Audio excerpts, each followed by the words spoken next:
Good evening, everybody. My name is Alan Levine, together with my colleague Tom Merrill. I run the Political Theory Institute here at American University. I just want to quickly mention our other events this spring. A week from today, February 24th, we have Rick Avramenko of the University of Wisconsin-Madison talking about the crush of democracy, Tocqueville and the egalitarian mind. On March 24th, we have Lucas Morell of Washington and Lee University on Catching Up with Ralph Ellison, The Blackness of Blackness. And on April 18th, we have Shalini Satkunanandan of the University of California, Davis on When is Dialogue Damaging? Nietzsche on the Conditions of Creating New Moralities. Today, however, we are very lucky to have Joshua Mitchell with us. Josh is a professor of political theory in the Department of Government at Georgetown University with a secondary appointment in Georgetown's Edmund A. Walsh School of Foreign Service. In 2005 through 6, he helped found the Georgetown program in Qatar, and from 2008 to 10, he was variously the provost, rector, and acting chancellor of the American University of Iraq, Suleimani. His research interest lies in the relationship between political thought and theology in the West. I think that will come up tonight. He's published articles in the Review of Politics, the Journal of Politics, the Journal of Religion, APSR, and Political Theory.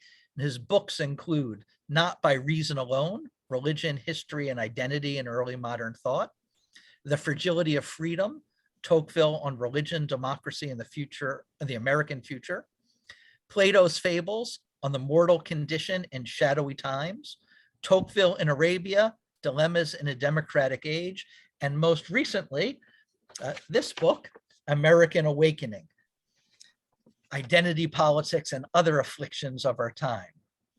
Mitchell also writes extensively about contemporary American politics and is an avid conservationist, committed to stewardship on his small farm on the Eastern Shore, and is working on the development of the next generation of solar electric sailboats. His bachelor's degree is from the University of Michigan. He has an MA in sociology from the University of Washington and an MA and a PhD in political science from the University of Chicago. So Josh, it's a pleasure to welcome you here today. Thank you, Alan. It's great to see you. Yeah, and the title of the talk is What is Identity Politics? And does the title of our conversation, I should say, what is identity politics? And does it undermine our liberal polity? We're going to talk for about 45 minutes or so, and then we'll take questions from you in the audience. And so if you have a question, I'll ask you, please put it in the Q&A box, and we'll read it in the second half of our program.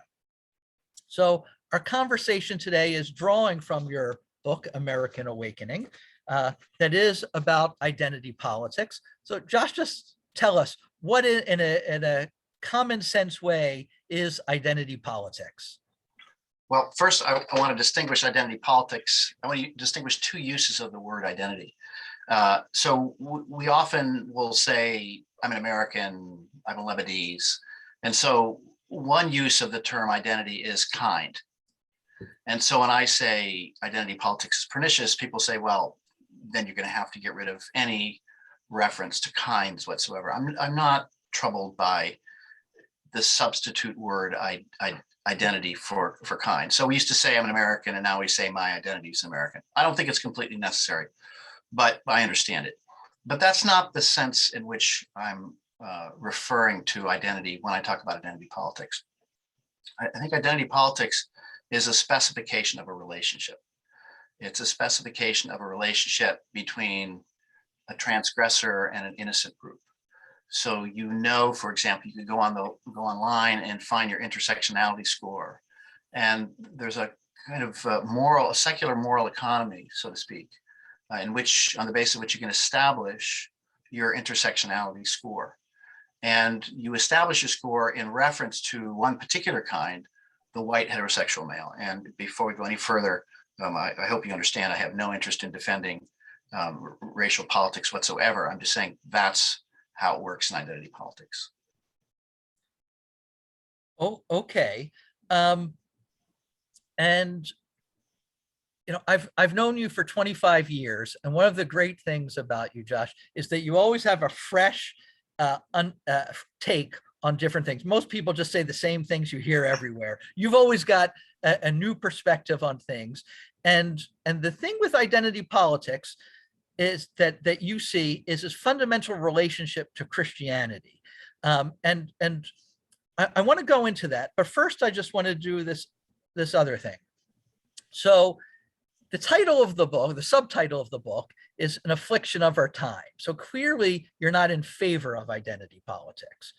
But in the book, you also write that identity politics, and this is a quote, identity politics elicits man's deepest longing for justice in a broken world. And you describe it as a noble longing. So can you talk a little bit first about how the practitioners of identity politics understand what they're doing, and that what about it is noble, and the pursuit of justice, and then we'll move on. Well, I'm old enough to have come out of the 60s movement in Ann Arbor, Michigan, and was on the left.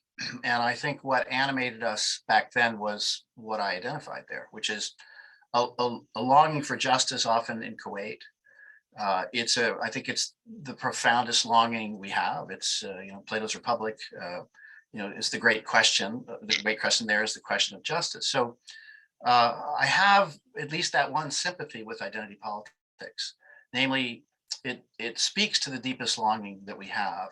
One of my frustrations, as I've indicated on other occasions, is that I don't think conservatives fully grasp the depth of that longing. So economic liberals will talk about markets, and cultural conservatives will talk about tradition, and those things are important, and I will certainly defend them. But I think what the left is wanting is something that those things can't deliver, which is my account of why the left has been so ascendant in America. Historically, Christianity and Judaism have understood that we live in a broken world and we long for justice. And just very briefly, I think Tocqueville was a genius for many reasons, but one of them, which very few people identify, is that he saw these revolutionary movements as incomplete religions. That's a quote. And so I see the French Revolution as the first incomplete religion. They have this longing for a final accounting. Marxism as another one. And I see identity politics as a third deep longing. My concern, of course, is that when you rip the various categories out of Christianity and it's no longer a coherent system, then you can get something really grotesque like identity politics, which does not solve the problem that Christianity purported to solve. Okay, so on that relationship with Christianity, the title of your book, I take it, is a pun on at least two levels, right? So American Awakening. In the history of the US, we've had many awakenings. The first Great Awakening in the 1730s and 40s, I think. The Second Great Awakening, 1790 to 1820. I think there was another one that, right, moments of religious revival, of great longing, I guess, for spirituality and justice. And you see identity politics in that tradition, right? And you in fact, you call it the latest outworking of Protestant Christianity and also thoroughly American. Yes. So how is it an outworking of Protestant Christianity? And then we'll talk, how is it an outworking of American things? So it's interesting. So, ask me the question, which religious group is most interested in this book? It turns out to be Roman Catholics. Why? Because they hear me talk about identity politics as an outgrowth of Protestantism, and they say, yes, yes, yes, that's because Protestantism was a heresy, and therefore we can expect further heresies from a heresy. But in all seriousness, the First Great Awakening was a time in which Americans were running around desperately trying to work out the economy of salvation, the problem of sin, and how it can be repealed. And my view of America is that, maybe this is answering your second question, is that we're intermittent. There are times when we're liberal, and times when we have this kind of puritanical outworking. And I don't think America is one or the other. I think America is both of these things. And I think right now we're in one of these moments where there's a religious longing, but our problem is that it's increasingly disentangled from historical Christianity. So Jonathan Edwards in the First Great Awakening and the Second Awakening in the 1820s, these were still, one could argue, deeply religious venues. But the next one, I would argue, was the social gospel movement of the 1880s, 1890s, where it was kind of Christian, but they moved, these people were moving toward the social sciences. The 1960s was strangely an attempt to get away from stain and return to purity, the back to nature movement, anti-capitalism, et cetera. And so here we are another 60 or 70 years later, and not surprisingly, we're in this third moment, which is it's a religious moment, but it's not a real American awakening, it's a fake one. But I don't think we can understand this without reference to people like Jonathan Edwards and this longing for purity, and most importantly, and this is the Protestant part, the problem of original sin. Because when Hillary Clinton calls people irredeemables and deplorables, anyone with a Protestant sensibility will say, oh, well, that's right. We're all irredeemable by virtue of our common descent from Adam, who suffered from original sin and could not by himself be redeemed. So all of this is deeply Christian language. And I think I see this because I did probably half of my training in divinity school at Chicago. So elaborate on the structural similarities or parallels between identity politics and the traditional Protestant understanding. Well, so, there are many ways to discuss the differences between Protestants and Catholics, but probably the simplest way would be on the matter of the extent of Adam's brokenness. Is original sin so grievous that the original endowment of reason was severely tainted? And I think that's the dividing line between Protestants and Catholics. But the Protestant view of this is it was really grievous that only through Christ's sacrifice were the sins of the world taken away. So the Protestant view, it's not that Catholics don't have a variant of this, but the Protestant view is that Christ was the one sufficient scapegoat who took away the sins of the world. It's right out of St. Paul. And what I'm saying here is that what identity politics retains is the idea that there must be a scapegoat who takes away the sins of the world. That if we can purge the scapegoat, then the sins of the world will be removed. And at the moment, that person, that scapegoat, it's an immanent scapegoat, not a transcendent scapegoat. An immanent scapegoat is the white heterosexual male who brought us Westphalia, who brought us capitalism, who brought us dirty fossil fuels, who brought us the heteronormative family, or patriarchal family, and the patriarchal religion. So the idea is if we can just purge all of those things, then we can get back to a pure world. And does anybody actually, who do you have in mind as the practitioners of identity politics? Like, does anyone say we actually have to get rid of white heterosexual males, or what does that mean? So I think this is my argument with conservatives: is they pick the latest, I'll call it species of identity politics. Like, so the most recent one is critical CRT, critical race theory. And my view is that's the genus of a larger species. But I think it's fair to say that arguments about white privilege, for example, fix very seriously on the white heterosexual male. The use of the term toxic masculinity, the anti-patriarchy language that comes out of the left, there's a view here that if we can just get rid of this, the stain, and these are things that the Puritans were very concerned with, the category of purity and stain. The stain of the world can be removed, and we can have either a return to Eden, or if you want to press this in a Calvinist direction, the new Israel. So that is a profound longing.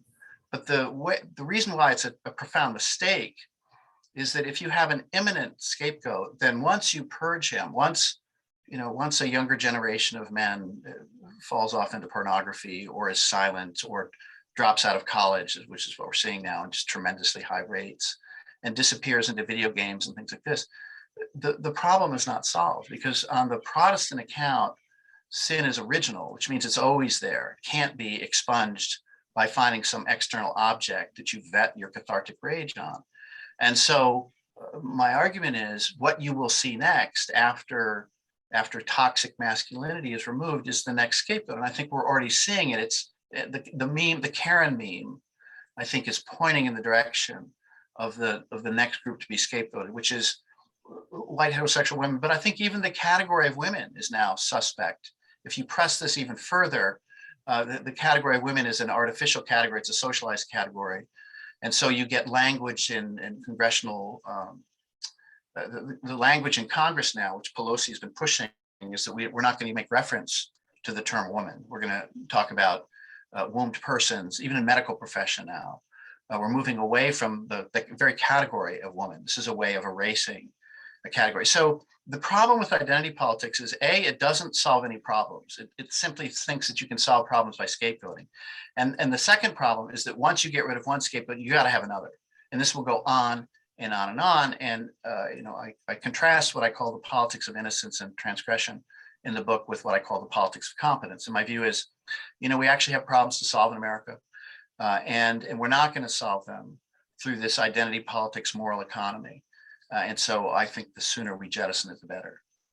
Okay, so I want to come to the politics of competence, what you call the politics of competence, a little bit later.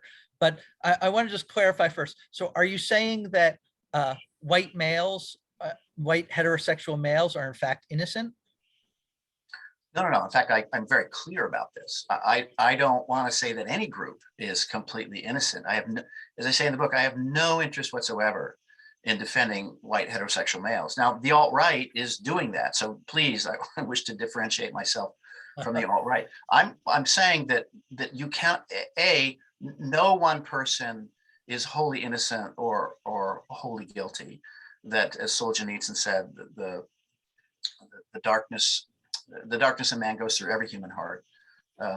So I'm very troubled by that. And then the second thing that I'm very troubled by with respect to identity politics is that these groups are univocal. So that white is one, black is one.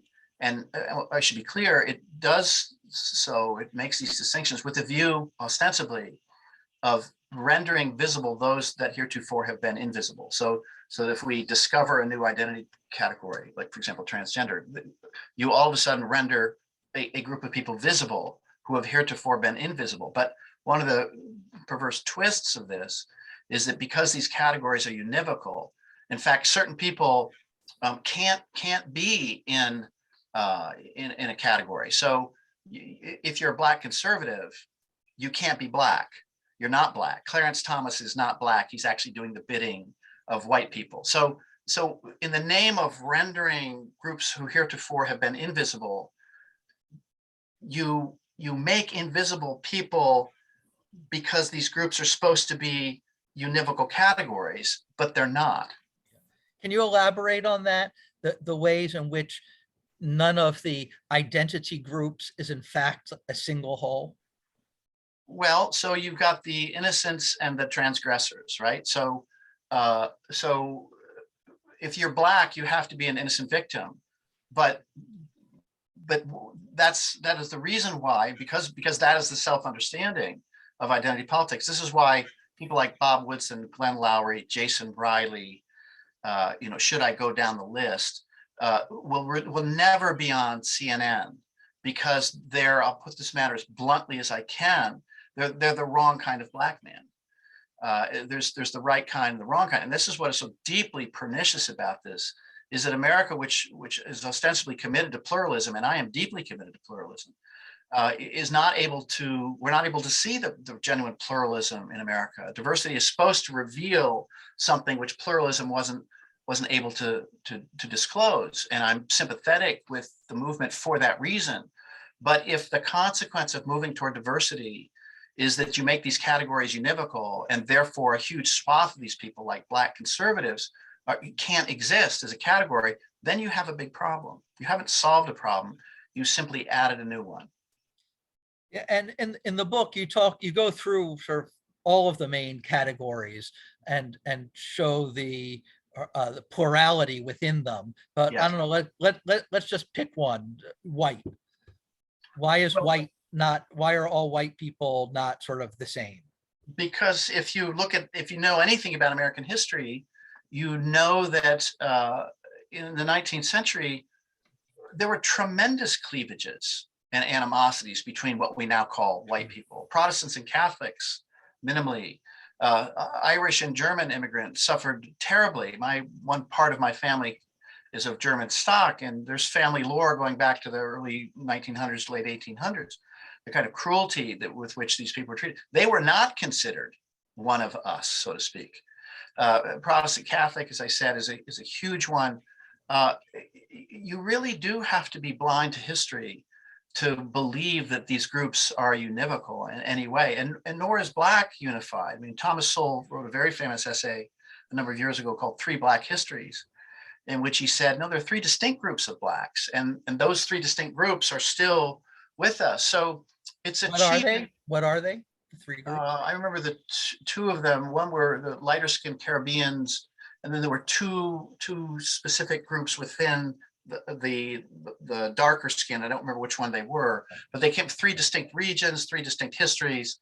And it turns out that in the name of helping Black America, what happened in the civil rights movement was the programs that went to ostensibly a unified Black contingent actually went to the group that was best off in the first place. And so they made huge strides, and the other two groups did not make strides, and they're still in bad way. So there's a problem with thinking about groups as unities.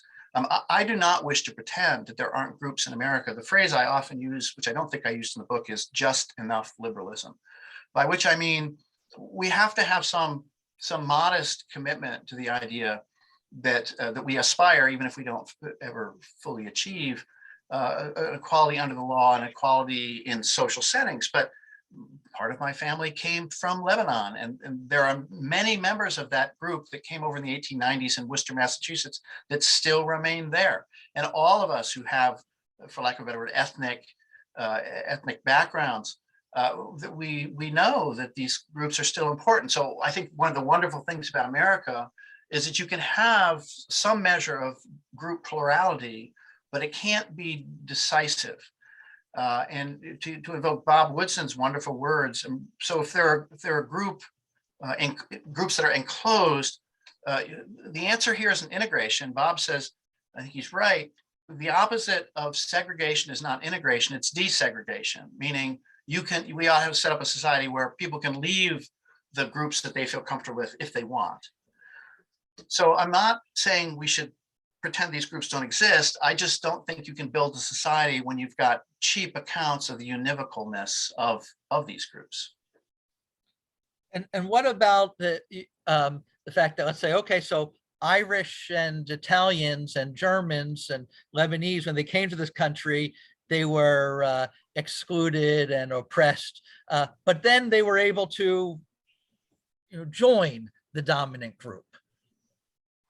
Well, so there's well-documented research, and it's actually, it's well-documented research, that it takes 3 generations generally to become assimilated. So I am 3rd generation. Do I think of myself in some measure as Lebanese? Well, kind of, actually Phoenician is the term that I use. But really, we're kind of moving toward a kind of an American mutt in all of us. I think we both welcome it and regret it. The slavery case is the special case, right? So it's the one case where there hasn't been complete integration. And so, as you know, my view is that one of the problems I think conservatives have had is they want to say, well, okay, we had the Civil Rights Act, we had 1865, and we're not going to talk about race in America. My view is that's a mistake, that precisely to your point, whereas every other ethnic group in 3, say 4 generations, more or less becomes assimilated, that's not been the case with Black America. And I'm due to white prejudice. Well, due to white prejudice, but also we should be very clear. Jason Hill has done some wonderful work on this. He said, there was a whole group of whites who had no interest in these prejudicial arrangements, but the state set up these rules so that you even if you wanted to integrate your golf club, you couldn't. And, Jason, he's got this incredible account, really, and I think he's right, of what he calls, and it might be too strong, but he calls moral eugenics that happened in the 1960s. And those of us who remember this, he's quite right. Jason is a bit younger than me, so he wasn't alive at the time. But, in the early 1960s, it was largely acceptable across American society to use the N-word. By the end of the 1960s, it was absolutely unacceptable. Did people continue to use it? Yeah, but they were unacceptable company. There was a huge transformation done largely by the state, but the state was in some measure responsible for instituting the laws, even when white people didn't want it entirely. So look, there's an agonizing history here. The question is, how do we go forward? And part of my I don't like to use the word opposition, but part of my reticence about the identity politics model, which is, well, blacks are innocent victims and whites are transgressors, is I of course, we've got a long and sordid history here, and it's not pretty. But the question is, what do we do about it? And I absolutely refuse the idea of collective guilt. I do believe in collective responsibility.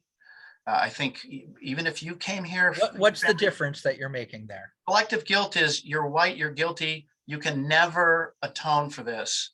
And the interesting thing there is some people are saying, well, okay, we'll have reparations. If you're permanently guilty, there's no payment that you could make that could finally change your ledger location. And so this is one of the, I think, tensions within identity politics, is that, well, wait, if there's a guilt that you can't discharge, well, then reparations won't do it. I know a number of people who say things like, well, tell me how much the check is, I'll write the check, and then don't ever say I'm guilty. We're done. The ledger is even. So I think we're going to get nowhere with arguments about collective guilt. Do I think we need to have a good hard look at American history and see that it is mixed? It's not univocal, it's mixed. Every history is mixed. Every peoples are mixed. There is no, here's where I do think some conservatives are wrong simply to say, no, our traditions are to be elevated and they're pure. They're not, they're mixed. But that doesn't mean they have to be rejected. I think this is the central point. And so my view is collective guilt will get us nowhere. Fine, let's continue to do the history. Let's look at the story. But the question is, how today are we going to try and heal wounds? And my view is there's only one way to do this. And here the Tocquevillian in me is screaming, namely that instead of making broad claims about systemic racism in America, the politics of which are the following: only the state can save you. The problem is so large that only another state program administered by guilty white liberals will save you. Glenn Loury is repulsed by this idea, among other Black conservatives. The Tocquevillian answer is the state can supplement sometimes and has to supplement. And so there are times in the 60s and in the 50s, say the integration of the University of Alabama, where it was necessary as a supplement. But where the civil rights movement has gone wrong is the state became a substitute for the mediating institutions. And so the only way out of this is through the very mediating institutions that identity politics attacks, namely the generative family, the churches. Most of Black America agrees with this. But of course, those Black Americans aren't listened to. Most Black Americans don't want defund the police. This is the language of people, of guilty white liberals who live in distant zip codes, to use Bob's phrase. So we have to have responsible ways of addressing this legacy. And I think the only way we can do this is in the long slog of daily life in the immediate environments in which we find ourselves. And so I think the answer more precisely is you find, to use Bob Woodson's language, the Josephs of every downtrodden community, be they white, Black, or Hispanic, or whatever it happens to be, the ones who have transformed their lives, who have become the gravitational points for members of the community, and you help them. And you don't do this by putting signs in your front yard saying, I'm helping one of the innocent victims, which is what Black Lives Matter is. You do this through paying close attention in your own community to the places where the wounds are and quietly helping. And my view is it's going to take a couple hundred years, but that's the only way this gets done. And I'm frankly exhausted by guilty white liberals who think that if we just have another diversity, equity, inclusion training program, everything's going to be fine. And meanwhile, they're utterly inattentive to the suffering that's right down the street. Yeah, and your problem with that is a kind of lack of follow through and the good feeling of putting up a sign or a virtue signaling and not doing the hard work that's required, right? Yes. And in fact, if I may, just very quickly, I don't use the term virtue because that's a Greek term. I use the term innocence signaling because that's what's going on. We're signaling that we're not transgressors. We side with the innocents. This is the intersectionality scoring that you have to do. So if you're a member of the transgressor group, you have to do everything you can to show that, no, I'm not one of those people. I'm not the wrong kind of white man. I'm the right kind of white man who innocent signals support of feminism, of gay rights. You must do all these things or else you're the wrong kind of person. But you don't have to actually do anything besides the signaling. Thank you. This is exactly right. And this is, I think, the impotence of a younger generation that thinks all they have to do is post something on Facebook saying, yeah, I'm with Black Lives Matter, and then sit back in their own solipsistic world. It's not just young people, it's everybody on social media. We have to get out of our social media worlds and go take a good hard look at our communities and do the small things, because they're going to be small things. And it's not even clear we're going to be successful. But I think if there is a wound in a country, you have some modest obligation, not through government programs, but through your own actions to try to heal it. Yeah, good. I want to read you a handful of lines from the conclusion of your book on this point, just to flesh this out a little bit more and then ask you to comment. And so you recognized the wound of slavery as a singular wound in American history, right? And you've sort of talked about that. And you talk about redressing the imbalance in the ledger book of justice where possible. And this goes back to what you say about identity politics, a concern for justice, right? And so you're concerned for justice. So the question is then, I guess, how do you redress the injustices of the past? And then here's two other lines from your book. You talk about long and patient labor, goodwill, and a prayerful longing to heal what has been broken.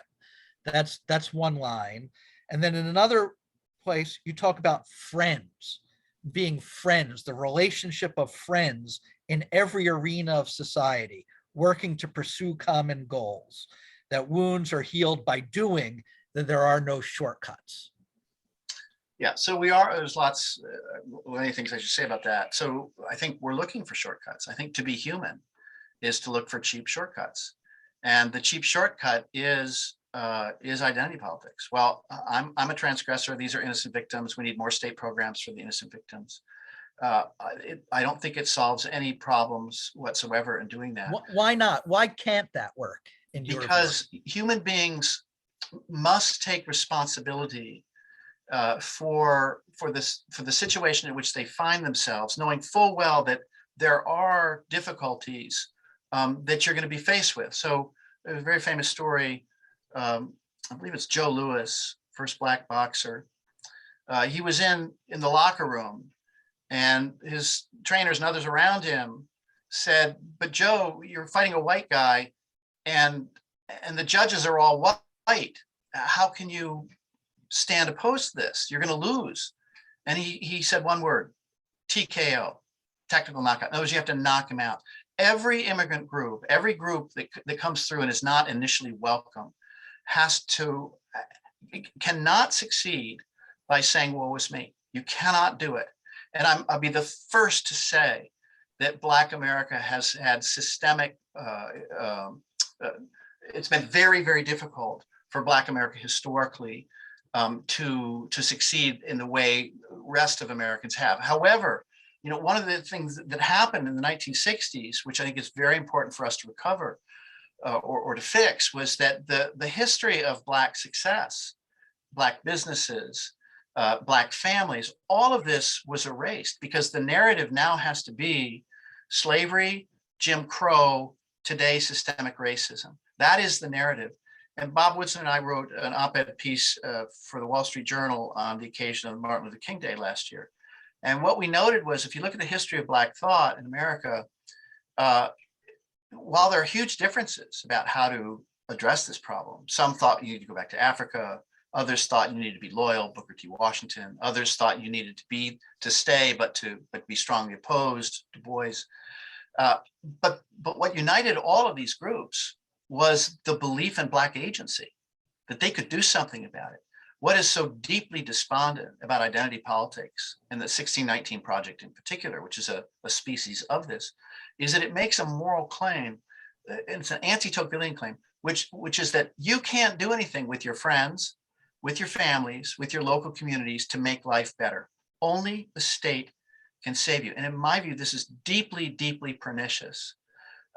We have to do what we can to fix our wounds. We, as people who are outside of the wound, have to do what we can to help. But ever more state programs which end up eroding the mediating institutions will not help. We have $3 trillion spent in the last 60 years, which I think demonstrates this.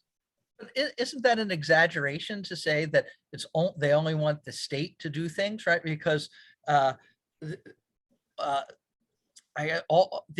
these programs, the state is to monitor some things, but they also talk about business, and they want individuals to reflect on themselves and try to to see themselves more clearly. Yeah. So again, I've probably been hardwired by Tocqueville. Tocqueville sees this as a distinct possibility. That is to say, we'll have discussion groups and we'll talk about how we're racist or how we're not racist. Tocqueville has no patience for this sort of thing. Tocqueville's view is that the human imagination is a pretty dark thing. And so what happens is when we're isolated from one another, we are going to imagine that the other person is, I don't know, demonic, maybe that's pressing it. But the human imagination constructs, here we'll use postmodern language, constructs an other, capital O, a demonic other. And so Tocqueville asked the question, so how do you overcome this? And his view is very clear. You're not going to overcome this by having yet another consciousness raising group. And I don't believe in these things. The only way you begin to fix these things is if you work together across the boundaries that separates one person from another. In your local community and face-to-face relations. And look, you and I know this from faculty meetings. So we have our list of people in every department, and maybe I'm on the wrong list for some of my colleagues, where you think, well, I just don't like that person. They've got the wrong kind of politics. They've got the wrong kind of this or that. I like everybody. Okay, fine. You're amazing. You're the rare exception. But we all know that whether it's faculty meetings or in some other group, we go in and we think, well, no, that person is just, he's a terrible person, wrong kind of person. And then because we actually have to work together to solve a problem, whether it's graduate admissions or not, because we're solving a practical problem, we're not taking things up to the highest level of identity. And Tocqueville thought the only way that you could attenuate the natural disposition of the human mind to others is to build a world together. And so this is why political polarization, forget race for a second, but political polarization itself is a consequence of us needing each other less and less and looking up to the state and quarantining along social groups. And you can't solve this by having consciousness raising sessions. You can only solve it by working together in face-to-face relations to solve local problems. And this is what you call in the book, and you mentioned it earlier, the liberal politics of competence. Right? So you are in favor of liberalism.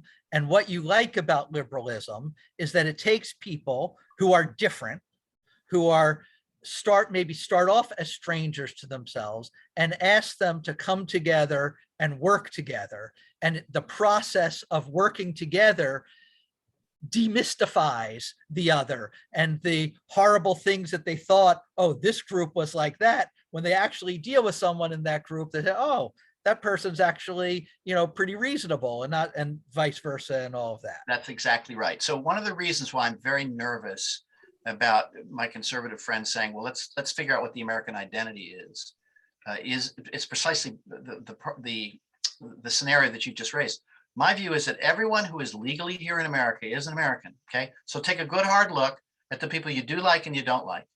And they're your fellow citizens. And what Tocqueville says is that democracy can unleash an energy never before seen in human history. And what that means is you've got all these different people. I'm a pluralist. I'm a liberal pluralist. Everybody who's legally here.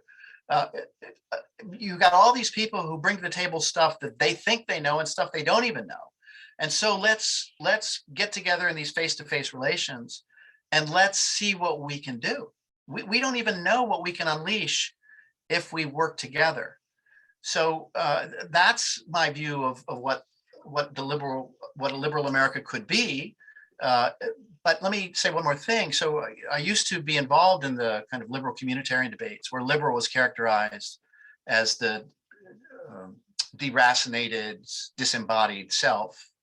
And I gave up on those arguments because I don't believe actually Locke is that way. I think only if you strip away Locke's Protestantism do you get anything like that. But if you put the religion in, he's not in any way presenting this disembodied self. But that aside, my view is that Tocqueville is the liberal we need to be paying attention to.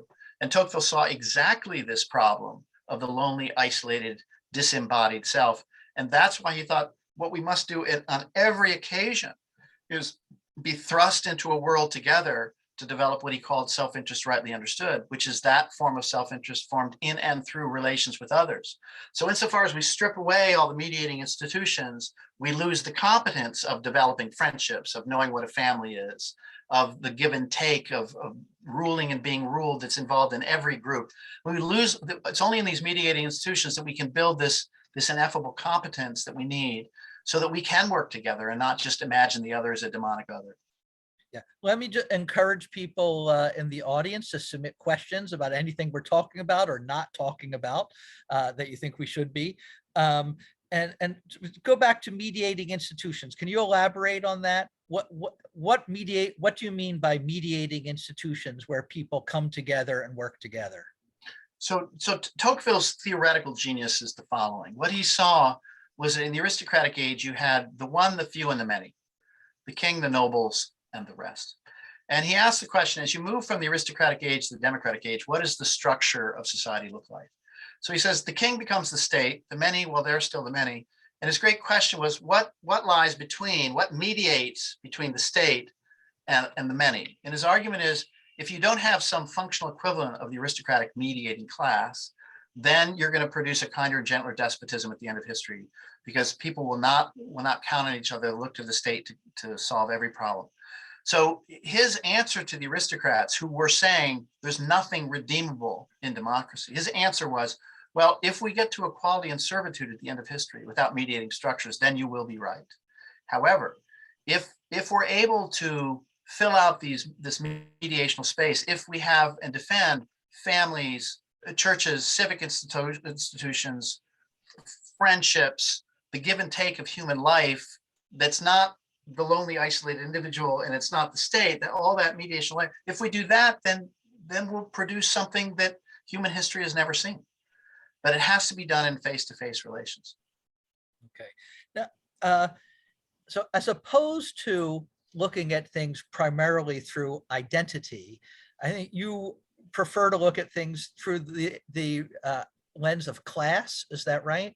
Because one of your suggestions at the end of the book is to rebuild the middle class. Yeah.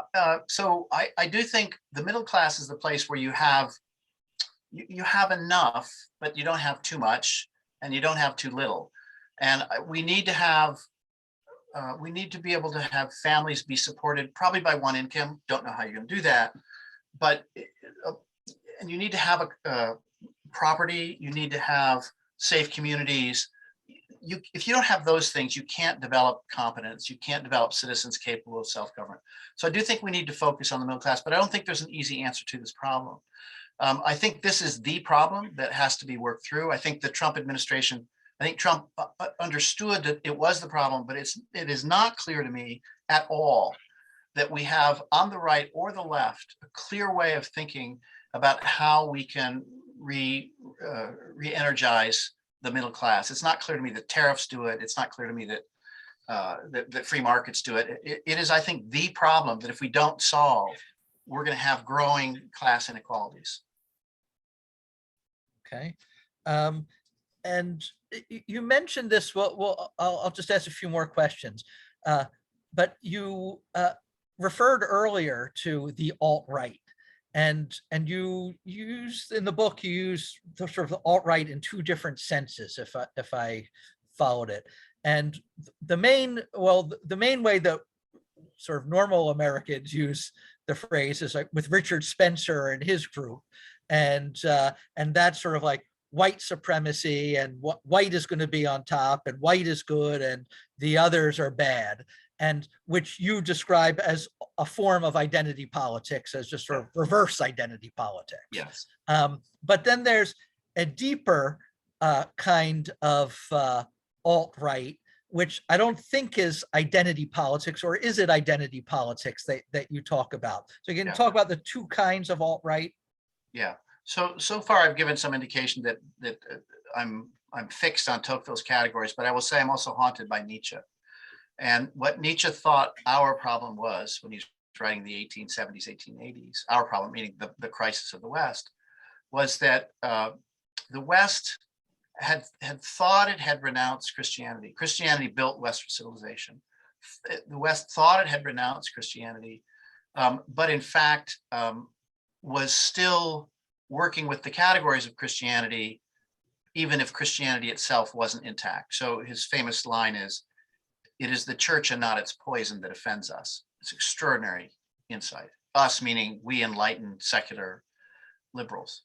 But what Nietzsche saw, I think, very clearly was that what's going to hang around after the church's decay are all the categories of Christianity. So, for example, I think I don't think it is, the central category of identity politics is the innocent, voiceless victim. That is the central category. You take away that and you have no identity politics. This term, it's from Christianity. Christ is the only innocent, voiceless victim standing before Pilate accused. So Girard makes this point, I think, very clearly too. The category of the innocent, voiceless victim is a Christian category, but ripped from its theological architecture, it does service in the name for something that's actually anti-Christian. Identity politics is, I think, fairly hostile to Christianity. So, all right, so where does that leave us? So that puts us first in this weird place where we've got the Christian trappings without Christian religion. And the question, I think, is, so how much longer can this go on? How much longer can you invoke the idea of original sin? Because that's what irredeemable stain is. How much longer can you invoke that idea without giving people a way out? Because Christianity declared the original sin of man and then claimed there was the gospel good news of Christ's redemption of the world.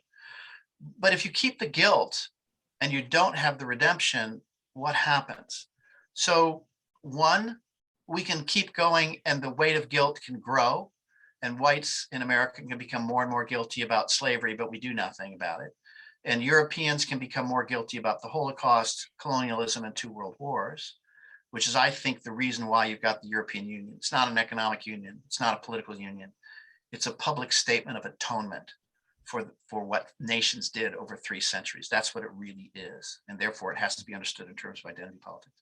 So I guess we could keep going, but I don't think that's going to happen. And already you're seeing reactive movements against this. And the alt-right is a reactive movement against it. Now, the lesser version of this, as you say, is the version that still wants to use the categories of transgression and innocence. We're not the guilty ones, we're the innocent ones, it's those other people, right? And I take this as kind of a soppy Richard Spencer. They're still using the categories, the Christian categories of innocence and guilt. The real Nietzschean, the real alt-right person wants to completely get rid of the Christian categories that are suffused in identity politics or that are present in identity politics. So there will be no innocent victims. The only categories, and Nietzsche was very clear on this one, is strength and weakness. That is what we must return to. And that alt-right, which is, I think, far more dangerous than the one that we're looking at, really wants to destroy the Christian categories altogether. They're biblical categories. And my worry is that the people who are invoking identity politics have no idea what they're doing. They're doubling down on guilt, but offering no repentance, except renounce your nation, renounce your heteronormative families, renounce your homophobic churches. Come unto me, renounce all those things, and I will lift the burden of your guilt. So you've got that version, but I'm most worried about alt-right. It's a huge problem, and it will grow in Europe, and it's growing in America too. And just to square the circle here, so that identity politics and emphasizing guilt, you think the ultimate worst case scenario from that is people who just start to saying, you know what, yeah, maybe I don't care. And, exactly it. and not only do they not care about past transgressions, but they want to use their power today and to do other things, right? Yeah. About which, you know, you're an innocent victim. I don't care. It's That's good exactly for me. I don't care what happens to you. Right. So this is exactly right. So in the second essay of Nietzsche's genealogy, he asks the question, how can we have a tomorrow? And he says the Christian way, the biblical way, is to look inside, to recognize your transgressions, and know that you have a tomorrow through repentance, atonement, and forgiveness. That's the biblical way. Nietzsche rejects that. He says the only way you can really have a tomorrow is through forgetting. Yes, there was slavery. I don't care. Yes, there was colonialism. I don't care. Yes, there was the Holocaust. I don't care. And we're seeing those movements. This is my big worry. You have so many people in the younger generation, especially younger men, who have reached kind of peak racial guilt, and they're done with it.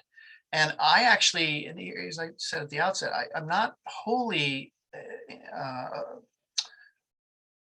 I have some sympathies with what identity politics is doing. It's still using categories of guilt. I don't want to get rid of the categories of guilt. I just want to put them in their proper theological context. And I'm saying when they enter into a political context and you have no way of atoning, well, then you've invited a firestorm from the alt-right, and that's what we're increasingly seeing. And I suspect we're going to we're already seeing some of this in the Netherlands and some parts of Eastern Europe. I'm very troubled by it. And this is why I go to Europe periodically and give lectures, desperately trying to say that identity politics is one option, the hard right of the alt-right of Nietzsche is another option. And then there's this Tocquevillian middle, which I think if we don't recover, we're going to see some really ugly politics in Europe. I think to a lesser extent in America, because I think Lewis Hartz was right in his book, Liberal Tradition in America. America is still very liberal in its bones. And so I think we'll have stuff on the edges, but I don't think we'll have the same problems that Europe is going to have. It's the 1930s. And so Tocqueville came to the United States to see the future of liberalism, and you go to Europe to see the end of liberalism. Yeah. Yeah. I mean, the brilliance of Tocqueville, very quickly, is that he saw clearly that this liberal middle was going to be really difficult to hold on to. Might remind you, the last sentence in the author's introduction to Democracy in America is, while the parties are busying themselves with tomorrow, I have tried to see the whole future. So he sees where the left and right are going. He's trying to find something that's neither one of those. Okay. All right. Well, we've got several questions. I'm going to turn to those. We've got one from Josh Cutler, who I believe is an undergraduate at AU. He writes, you have criticized identity politics for having a savior complex in the sense of an ever-developing progress that uses scapegoats in pursuit of this progress. However, you have also stated that this comes from a Protestant mentality of original sin and inevitable redemption. By this logic, do you likewise condemn this concept within Protestant Christianity? So I'm more, I don't know if I said, I don't think I used the term savior complex or what was that? Was that the term, savior complex? Yes. Yeah, I didn't use that. What I'm saying is there's a longing. I guess I would say, I'll put my cards on the table. I do think that guilt is a kind of universal phenomenon, and that human beings have to find a way to address it. And my argument is that Christianity did find a way to do this, and Nietzsche even acknowledged this. This is one of the reasons why Christian civilization was so strong, is it was able to deal with the crisis of guilt. My worry is that if we don't have a theological way of doing this, we'll try to have a political way of doing this.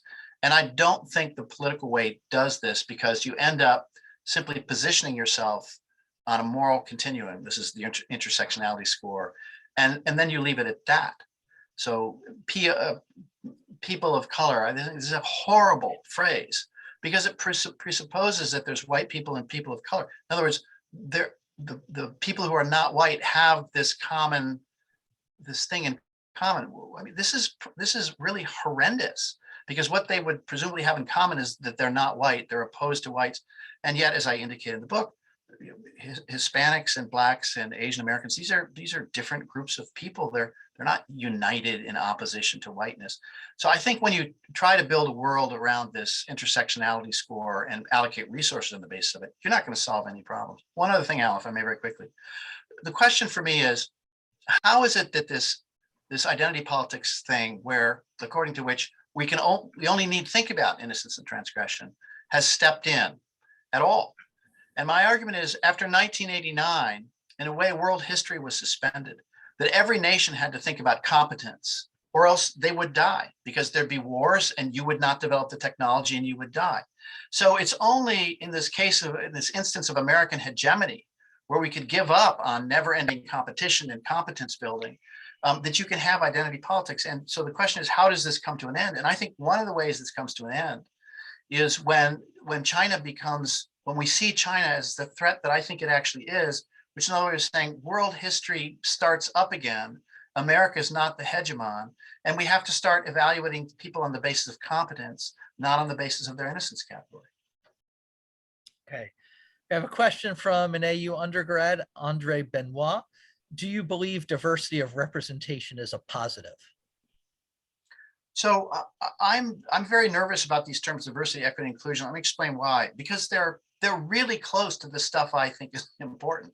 So I don't like to use the word diversity. It's so incredibly loaded now that it's become a supercharged word. It's not even clear what it means. So I'm a liberal pluralist, by which I mean society has to, here's the Tocquevillian in me, society has to do what it can to support the main institutions through which a society is regenerated. That means the generative family, probably means staying out of the churches and not having laws which take away the philanthropic status of these institutions. You need to have basic institutions in place which are historically, I mean, we know what they are, we know what they do, we know what they believe. They need to be in place. And by the way, these institutions are most needed by those who are most at risk. That is to say, some portion of Black America, vast swaths of white America living in Appalachia. You must have these mediating institutions in place. Now, having said that, I think if you're a liberal, you say, and there can be exceptions to the rule. So the generative family is, I think, important. Can there be exceptions to that? Sure, there can be exceptions. My concern is that we've gotten to the place with identity politics because we're only concerned with innocence categories, that the exception, meaning the innocent victim on the fringe, now has to become the rule. And if you don't allow that exception to become the rule, then you're guilty of some sort of thought crime. This to me is deeply, deeply pernicious. And it's ostensibly diversity, but it's actually not, because it rules out vast swaths of people. So in the universities I've been associated with, I'm not going to necessarily say Georgetown, you know, there have been calls to hire women, but and Black Americans. But if I present, say, conservative women or conservative Blacks, no, that's not going to work. So diversity is, in my view, something that sounds very American, namely pluralism, but it's really a program according to which certain people with certain views have to be in place, and we can't have people who have opposing views. Okay, we have a question from Jim Glass. Isn't the case that America is so divided, so openly hostile, so rigidly set in its perceptions and fantasies that no one wants to talk to anyone else? Perhaps they crave violence, as Sorel argued, more than dialogue. They are impatient and even hostile to pluralism, to liberal pluralism. For example, militia groups advocating revolution and using violence against an other they think is real and threatening. First of all, hi, Jim. Jim is an old friend from back to the late 80s, I think. So I don't have to remind Jim of this, but in the aftermath of World War I, Freud added a third drive that's within us, right? There's eros and anke, and then he added thanos or thanatos, the death wish. And I am very worried that we have some version of this, much like Jim, that people don't want to do these things. It's a long slog back, and the only invitation to taking that long slog back are these words. How's that working for you? How is it working for you to have a completely isolated world where and this is the second part of the book, which you and I haven't talked about, where we oscillate back and forth. We sense ourselves to be greater than kings and less than men, as Tocqueville says in Democracy in America. We are sovereign selves among our own carefully crafted social media groups. And then in the face of the larger world, we feel utterly impotent. And so we march back and forth between being sovereign selves that nobody can cancel. That's why we take selfies of ourselves, and feeling utterly impotent. How is that working for you? And Jim knows very much about because his work is touched on addiction. And in the third part of my book, I talk about addiction. My sense of this is that we are in this addictive phase in American history, and that when young people feel alienation and anxiety about social media, their response, the first response, is not to leave it. It is to double down. This is the problem of human illness, is that precisely when we're most ill, the thing that could heal us is the thing that most repulses us, something Plato saw a very long time ago. So I am not sanguine about where we are at this moment. I do believe that the only sane world that we can create is one in which we dare to meet other people. And let me add another thing. And what that means is we're going to make mistakes. It means we're going to say things to our neighbors and to our friends that we regret saying. I think part of the reason why people use text messages right now is that they're scared of real-time communications for fear of what they're going to say. We've lost the ability, we've lost the understanding that we can recover from our errors. The world is frightened to death to make any mistakes for fear of cancellation. And my view is we're going to have to be tougher minded about it. We're going to have to realize that we're going to make terrible mistakes in these face-to-face relations. And then we have to go back tomorrow and say, either I forgive you or I'm sorry.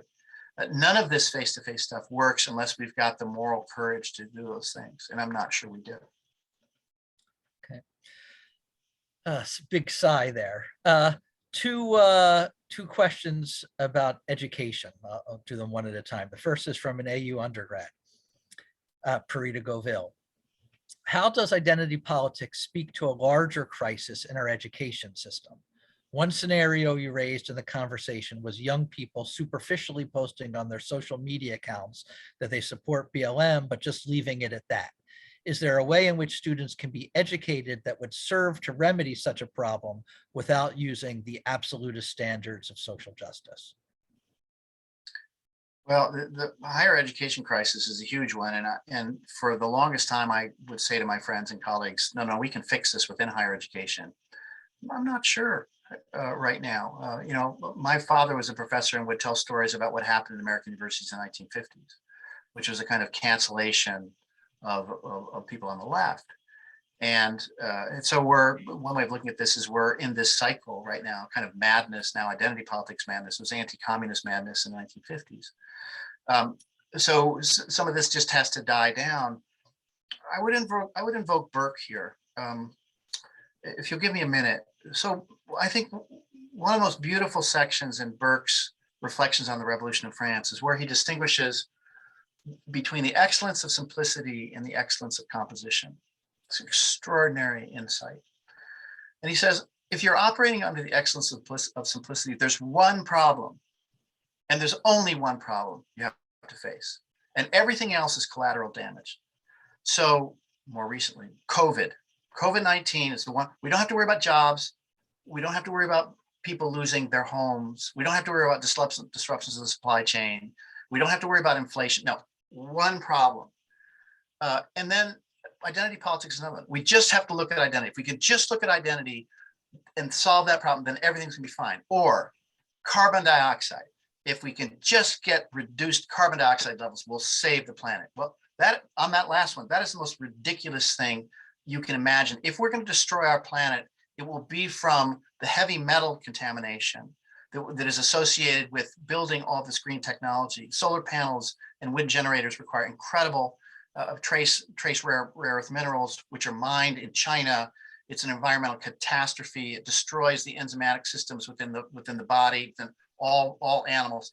I mean, we have no idea what we're doing. It is not CO2 that's the central problem. It is destroying the water systems with heavy metal pollution. Anyway, what I'm trying to tell you here is that we're in a moment now where the only thing we can do is think in terms of the elegance of simplicity. There's one problem we have to solve, and we do that, then everything's fine. Under the elegance of composition, you'll say, okay, race is a problem, yeah, but we still have to read Plato. Yeah, CO2 is a problem, but we still have to do other things. Yeah, COVID is a problem, but we can't destroy a whole class of people in the name of protecting everybody. There's this frame of mind, which I think Burke identified with the revolutionary frame of mind, this elegance or this excellence of simplicity, which has completely captivated our attention and has polluted higher education. Everything I get from my deans, provosts, and the president of the university is about identity politics, everything. And I have news, identity is not the only thing we need to worry about. Not too much hope for coming from education. For the moment, no. Okay. Another question about education from our friend David Fott, professor at UNLV.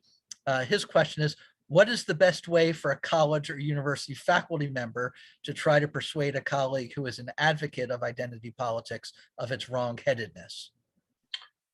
How's that working for you? I mean, I think what you really have to do is, let's talk specifically about race for a minute. Diversity, equity, inclusion may make guilty white liberals feel like they're doing something. But in point of fact, if there's a problem in America pertaining to race, I think we have ample evidence now that the state alone cannot solve these problems. So I think you have to constantly show that this thing that's supposed to help doesn't. And you have to open it, you don't want to open it up at the high ideological level. I think you want to say, how's this working? Is this actually, is diversity, equity, inclusion training, which by the way, is paid for by student tuition? Is it a training for guilty white liberals who live in Bethesda and Chevy Chase? How is that helping the Black staff who are making $35,000 a year and commuting from far ranges of Prince George County to earn a meager living at these universities in the Washington, D.C. area? It's not helping at all. And in my own department, if I may, we spent thousands of dollars on bringing in somebody to diversity training. The Black staff noticed this. How is it that we're getting paid cheap money or very little money, and you can find $5,000 to $10,000 to run a diversity, equity, inclusion training workshop for guilty white liberals who live in Chevy Chase? I mean, I think that's the way you have to go at this. You have to ask the question, how is this helping the children who are in harm's way? That's what you have to ask. And as far as I can see, there's nothing in diversity, equity, inclusion training that helps young kids north of 51st Street in Chicago and east of the Dan Ryan. I don't see it. I just don't see it. Okay. A question from AU undergrad Ethan Terazakis. Do you think identity politics is merely just a distraction from the socioeconomic class situations of all Americans? Yes, and I say a bit of this in the book, and you and I have talked about this earlier. The way these incredibly wealthy corporations have bought a pass from their social standing, from the wealth that they have, has been by doubling down on identity politics. So if Jeff Bezos has more diversity, equity, inclusion training sessions, why, it doesn't matter that he's one of the wealthiest men in the world. Or if BlackRock commits itself to ESG, it doesn't matter that it controls a huge proportion of all the stocks in this country. What happens when you have identity politics is if you can signal that you are innocent, you're given a pass on other counts. And so in a strange way, even though I'm not a Democrat, I mean, strangely, I was rooting for Bernie Sanders, who at least has the clarity of mind to see that the wokeness is not going to help solve the growing inequalities that we have in America. Okay, but you don't have much of an idea on how to do it. So I do think, if you want, I'll say something on this. So okay. I get very nervous about so-called free trade agreements. Adam Smith thought that if you had free trade, that meant company A in England could trade with company B in the United States.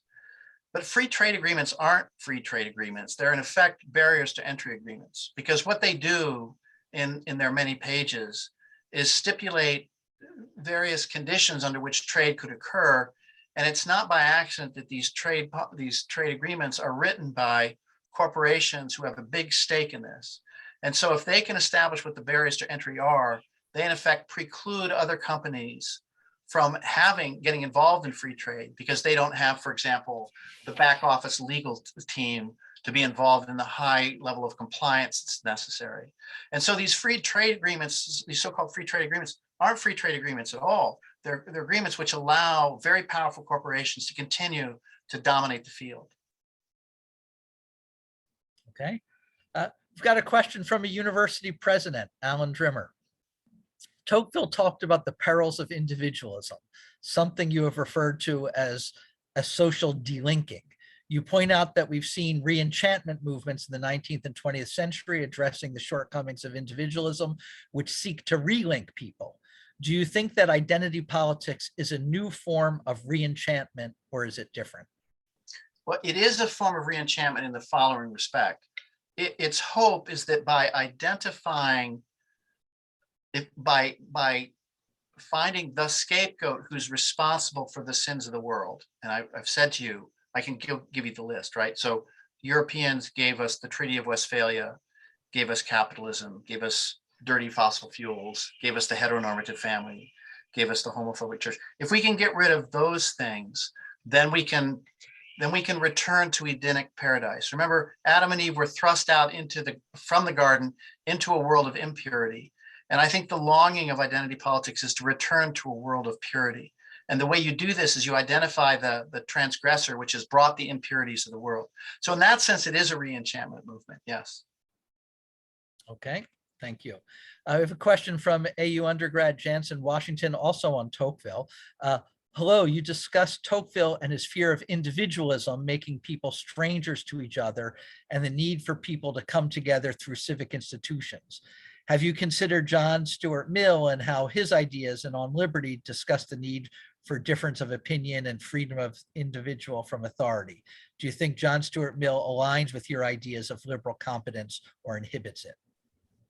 So the relationship between John Stuart Mill and Tocqueville is a bit of a tortured one. When the first volume came out, Democracy in America, Mill championed it. But Tocqueville and Mill part on this one point. Mill wants to question everything on liberty. Everything has to be questioned. Tocqueville is very clear that you can't do that. He says early on Democracy in America, the human mind cannot handle an unbounded horizon.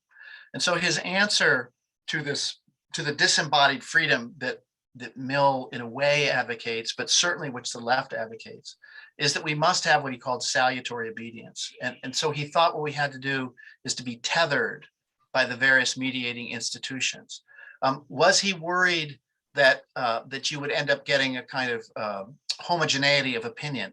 Absolutely. One of the most frightening passages in the first volume is where he talks about those who have ideas that are different from the crowd. And he says, this is almost a quote, you may keep your property and all, but henceforth you will be a stranger among us. This is cancel culture. He sees this already in 1835. So the question is, what's the antidote? And whereas Mill wants to say that the antidote is we have to have robust minds who are capable of entertaining opposite conclusions, Tocqueville is always thinking about this sociologically. You want to have sociological and political decentralization so that you can get a plurality of opinions emerging. So in New York State in the 1970s, they had one view of abortion. In Utah, they had another version. So the only way that you can maintain plurality is if you've got a highly differentiated political system. And what he worried about is as the state grows stronger and consolidates its power, opposition is going to become more and more difficult. Okay. We've got a question from an anonymous attendee. You speak of the scapegoating of the white heterosexual man and his subsequent charge of transgressor. How do you square the supposed demonization of the white heterosexual man with the fact that white men constitute a disproportionate percentage of those with wealth and power in our society and enjoy advantages with regard to the criminal justice system, wealth inheritance, the hiring process, etc.?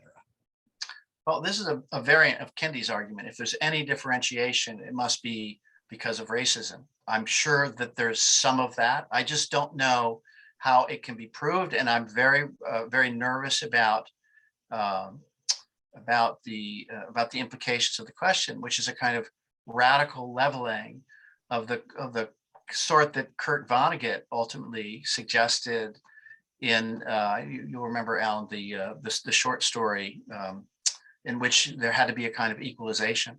Look, there are mysteries here. You're talking about the things that someone would have to put on their head and make that Yes, and made the noise. ballerinas would have to wear the lead weights. Some members of the audience, I'm sure, know this. There are mysteries here that we don't fully understand. I first of all start with rejecting the idea that white is a unified category. It's absolutely preposterous. And then the other thing that I would point to, if you really want to get into the details of this, if you look at by group, who are the most well-off Americans in terms of per capita income? Nigerians, Indians, and Asians score higher than whites. What are you going to do with that kind of stuff?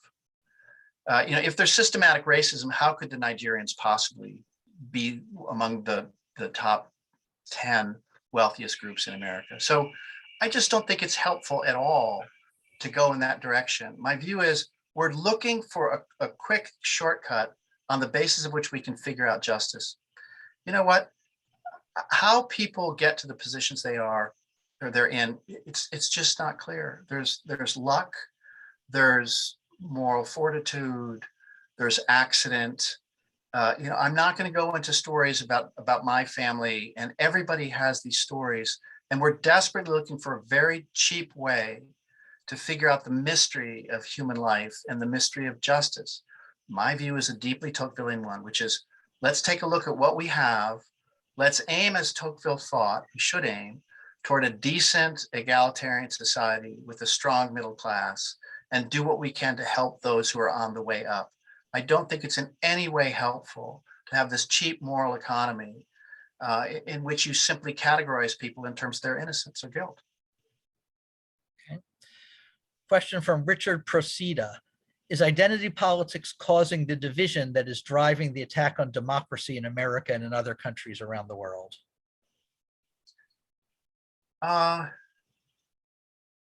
So I see, I may have mentioned this earlier. So I see identity politics as ultimately attempting to throw out the very mediating institutions that we need, or to highly modify them. So the churches can't be the churches as we know them. The family can't be the family. My view is that we have to understand, we have to use the criteria of the least among us. What do those people who are the least among us, the poor, the downtrodden, what institutions do they need in order for us to thrive? And those institutions are the family, the churches, and the face-to-face associations of local politics. That's the level I'm fighting this. Is democracy always on the verge of falling apart? Look, go back and read American history. We're always on the verge of falling apart. There's always tremendous violence in American society. The Canadians will be the first to tell you this. So America is a rough and tumble place. Democracy is a rough and tumble thing. I'm asking the question, what can we actually do tomorrow morning? Instead of innocent signaling, and instead of feeling that we're morally superior because we're signing with this group or that group, let's go out and let's take a look at who's actually hurting and see what small things we can do. Following up on that idea of sort of the rough and tumble, we have a question from another anonymous attendee. I don't know if this is the same anonymous attendee or not, but it said, you suggested that identity politics is about one group identifying itself as the innocent victim and some oppressing group. But hasn't this always been in the nature of political conflict? Won't politics always involve groups of people or factions that make claims about justice and hence injustice or victimizations against other groups? And won't such conflicts always involve unfair rhetoric, oversimplifications, exaggerated claims about innocence and guilt, and all the rest of it? Yes, and in fact, that's one of the points I try to make in the book, is that without this Christian idea of the divine scapegoat, the situation that the questioner just posed is exactly the universal human situation. I was in the Middle East for a number of years, and when I was trying to set up the American University of Iraq, there were tremendous tensions between the Kurds and the Arabs.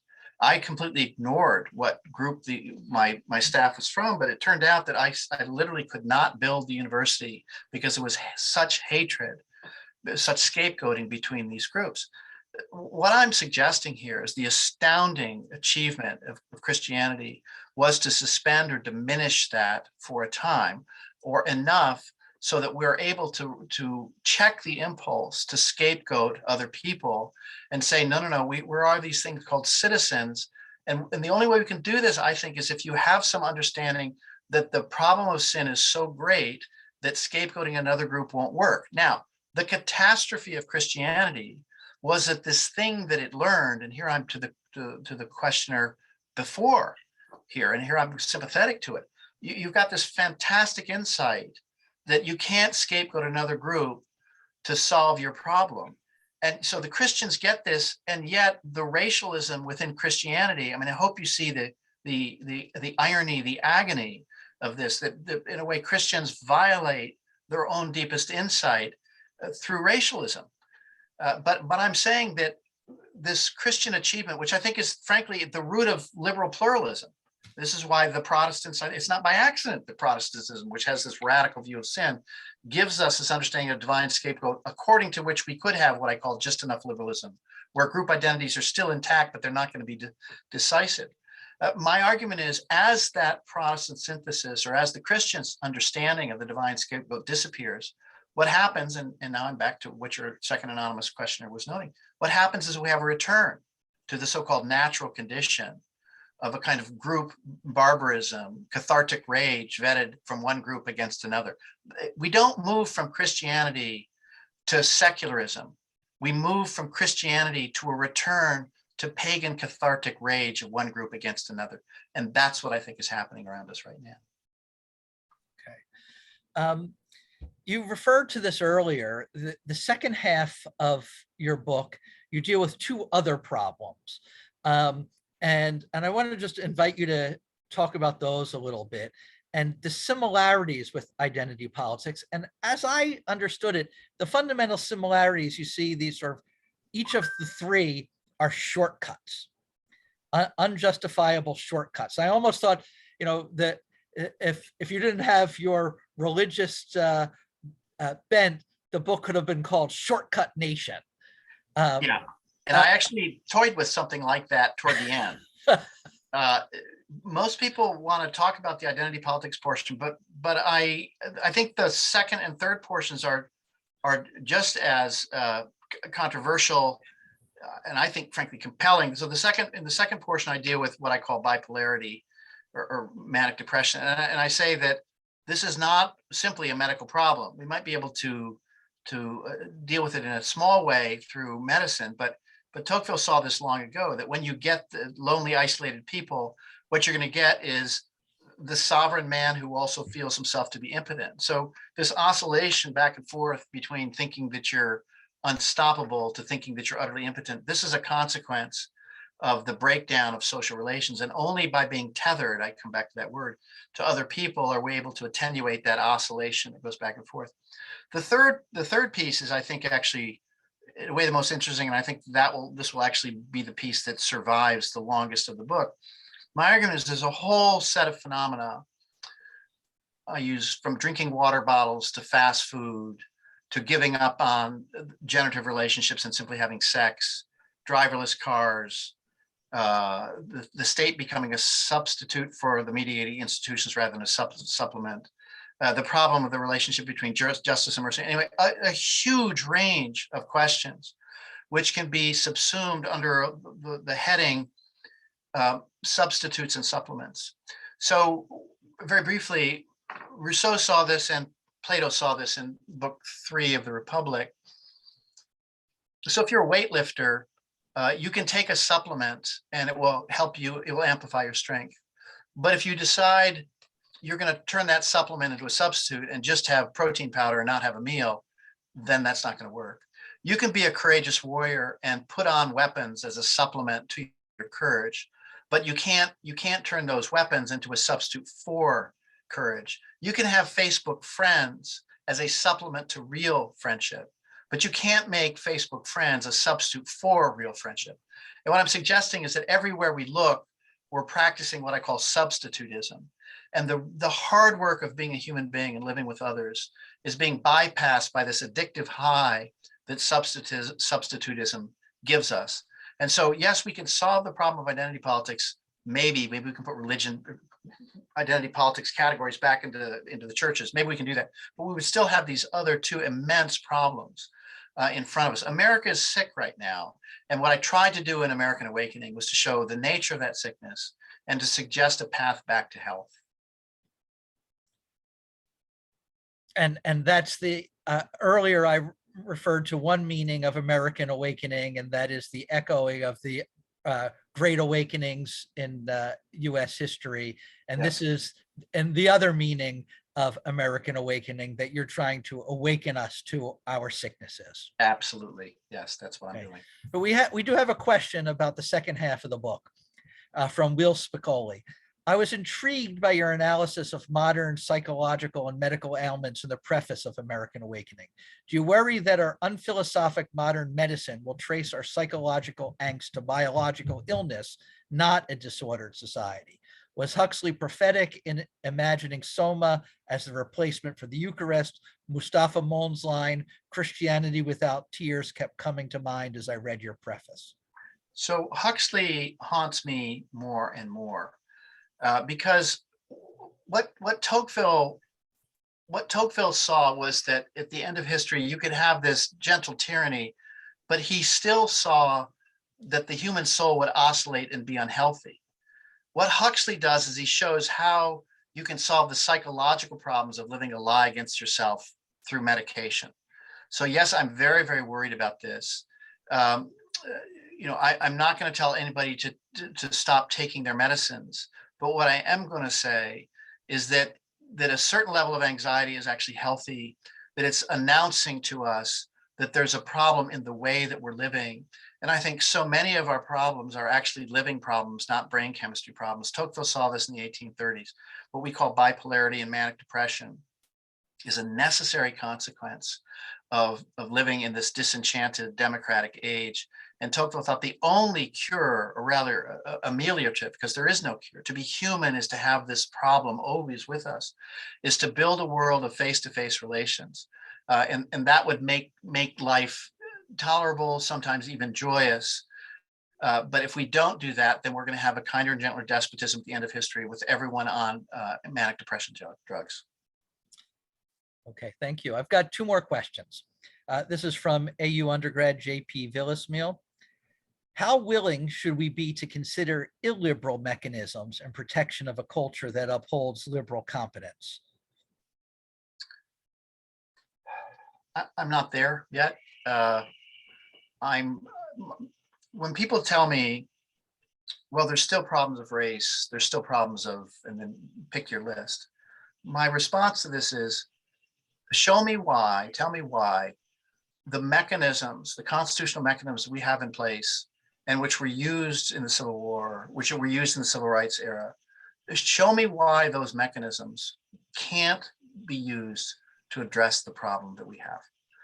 So I will never say America is this perfect place. I will say America is this wonderful place where we have all these people coming together and where we're going to bump into each other all over the place.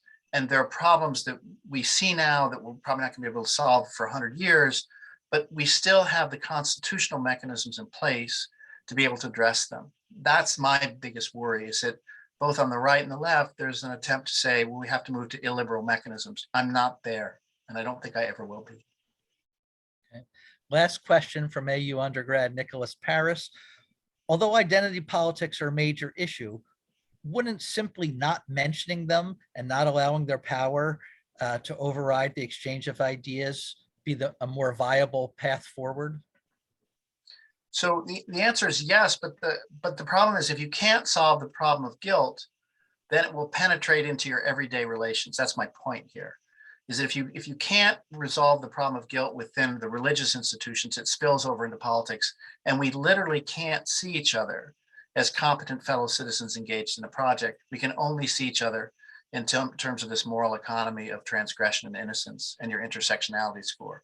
So that's why I say I don't think unless the churches are restored, I don't see how we get past this. What's the as a final word, I want to give you a final word. What's the main message you want our audience to take away?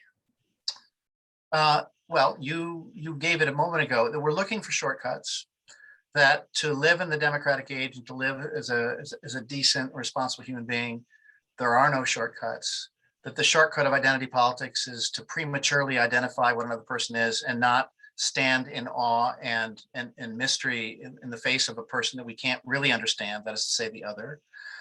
With the bipolarity, the shortcut is drugs which take us away from confronting the fact that we're disembodied and we oscillate back and forth between highs and lows.